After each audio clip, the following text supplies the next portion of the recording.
Welcome to the UEFA Champions League preview and prediction. But before we go into that properly, get question I want to ask these two guys, which I just need direct answers them. But before I go ask them those questions, I beg tap the like button, tap the share button, and also tap the subscription button for me. Likewise, the follow button. I will start with gifts. Looking at the games we will get for the UEFA Champions League, and looking at the games where they don't already play the first legs, them. Between Sporty versus Bodo Glimt, Arsenal, in short, this stage today, which people it is say go qualify for the quarter-final? That's for the tomorrow stage. For the tomorrow stage. I did think Bodo Glimt to qualify against Sporting CP. Arsenal they bit tight for me, but the game against Leverkusen, they quite fair for Leverkusen home, but Arsenal go see dominate. Then let them be one of the best teams now for Europe. So I will give them to Arsenal. Then for Chelsea, Paris Saint-Germain, and for Manchester City, Real Madrid. For me, I see the future. These two games they're very open. Remember for our last preview, they pick. Guy, Chelsea, can you do this? Man City, can you do this? I'll pick Man City to qualify against Real Madrid, and I will pick PSG to qualify against Chelsea. All right, the next day, Wednesday. Okay, for the Wednesday game, I picked Barcelona to qualify against Newcastle. For sure, Bayern has already gone up to the quarterfinals. Liverpool, Galatasaray. I'll go with Galatasaray to qualify against Liverpool. Then I will also go with Atletico Madrid to qualify against Tottenham Hotspur. Dave, your take. Swipe back. First of all, Sporting CP versus Bodo Glimt to qualify. Arsenal versus Bayer Leverkusen to qualify for me. Chelsea versus PSG to qualify. Man City, Real Madrid to qualify. On Wednesday, Barcelona to qualify against Newcastle, Bayern Munich to qualify against Atalanta, Galatasaray to qualify against Liverpool, and Atletico Madrid to qualify against Tottenham Hotspur.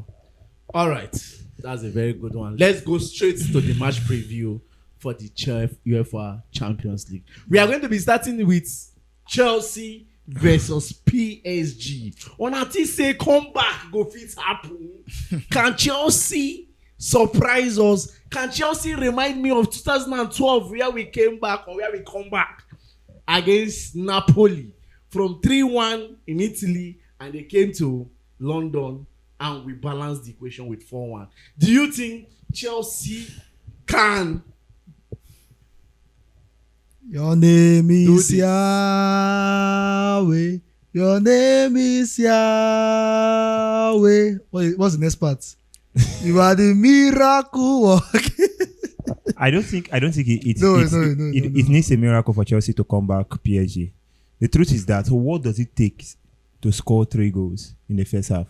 And what does it take to make it 4-5 in the second half? That's what you have to consider. Now, Chelsea are still in a very good position to kick out Paris Saint-Germain. Despite I did not vote for them to qualify. But I still believe that either them or Manchester City, one of them are in a very good position to kick out their opponents. Now, look at Paris Saint-Germain. What they played in the first leg, that is just what I can term as finish. The game was Chelsea dominating them. We played them. But now, what was our mistake? And what was the advantage?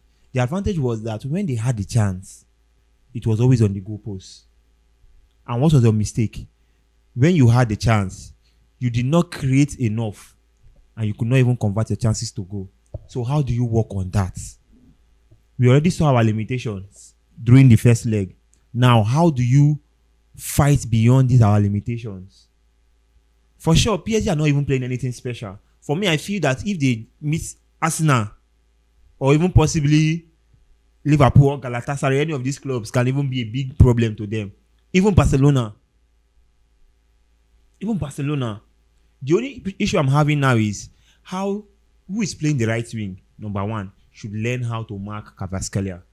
Because I feel amongst all the Paris Saint-Germain players, that is the most dangerous player.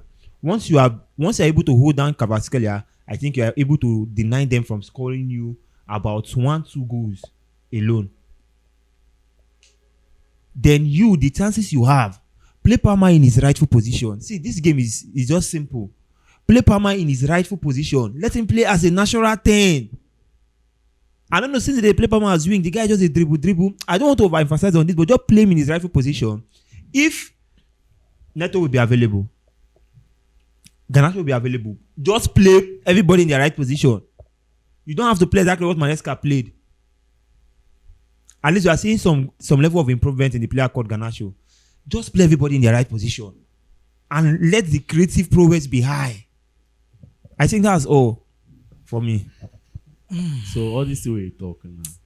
Chelsea go call it. Chelsea go win the game, yeah, for sure. For Stamford Bridge, Chelsea go win. Finish. Okay, if you notice when Gift was talking, I was just laughing in my mind because before now I've said it that Chelsea can beat PSG at Stamford Bridge. But the question is, can we stay without conceding? Can we play the game without conceding a goal? So that is a very big question mark. I believe the boys can actually stage a comeback. We can score. There's nothing wrong. There's nothing hard at your home. If you play PSG 2-0 first half, second half you play them another extra 2-0. Yeah. But you don't have the defense that is required for that compared to the attack of the PSG squad. So it's not that PSG defense is that fantastic. At all, because we knew how to penetrate them. Another thing is Chelsea. If I'm judging from what I watched on Saturday against Newcastle, I saw so many chances that we created, but we could not convert. And this is a problem. It has become a problem actually to Chelsea and even to me. This is one thing I've noticed throughout the season. And that's why, apart from the FA Cups and the Carabao Cups, we've not really had a high goal scoring game. The only high goal scoring game we had was against West Ham.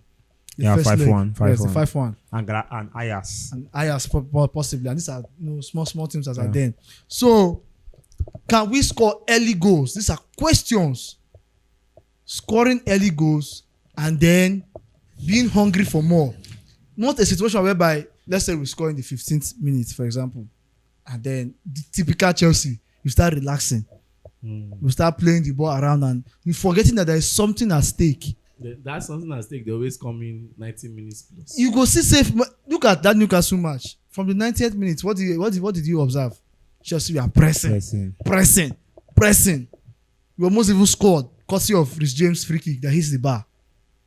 So this is my problem. I don't know if there's one thing Rosenio can do. At least this one from him.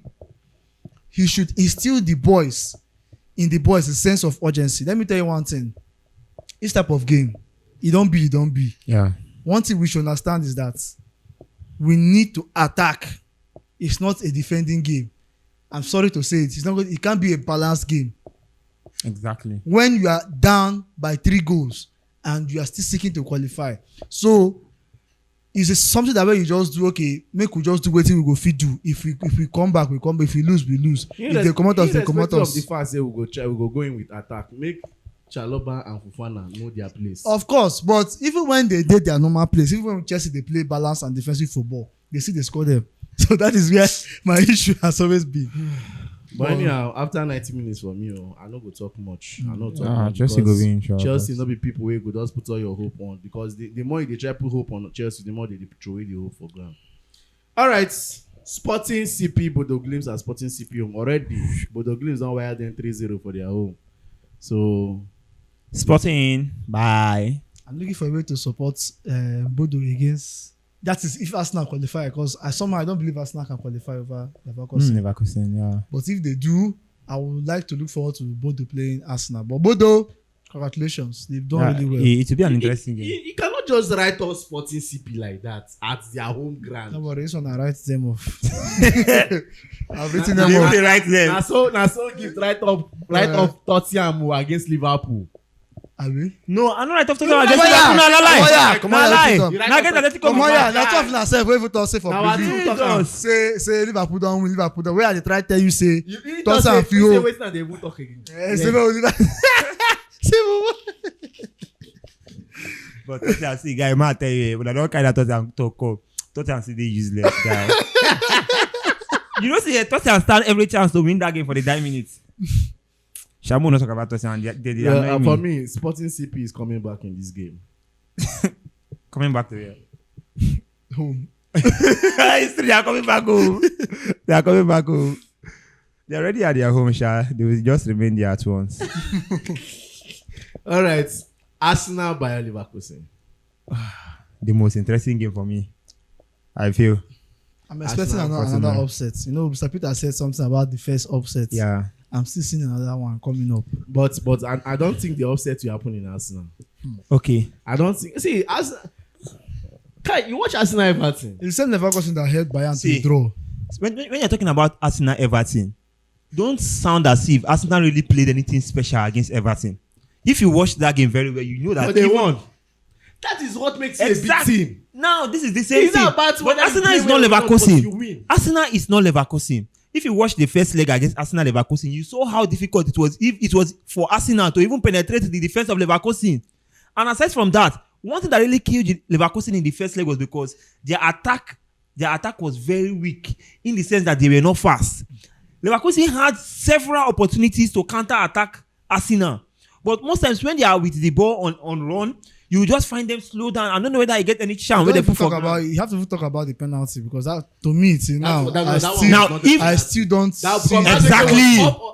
Madrid was still with If the ball, if that is a penalty, I said that against when I was watching the Chelsea match against Newcastle. If that is a penalty, then that thing that happened to Palmer in the Newcastle 18 is also a penalty because that was also a slight contact. I mean, I just feel that I feel that it will be quite difficult because I don't want to bring any narrative of that they are being unfair. Like they are trying to always make things to favor Arsenal. I don't want to bring that narrative. I feel Arsenal are good, but looking at how the first leg was, I doubt if they can easily kick out Leverkusen because at this point, Arsenal wants to qualify. What Leverkusen might want to do is to hold on. Just to hold on. Arsenal survived against Everton, in my opinion. You know, for 9 minutes, the goals started coming in and stuff like that. But generally, I think that they've struggled so much against the smaller teams this season. And Leverkusen to them is a small team. Yeah. And it will still cause another upset for them. I stand by my words. I'm rooting for Arsenal to qualify. For me, case closed.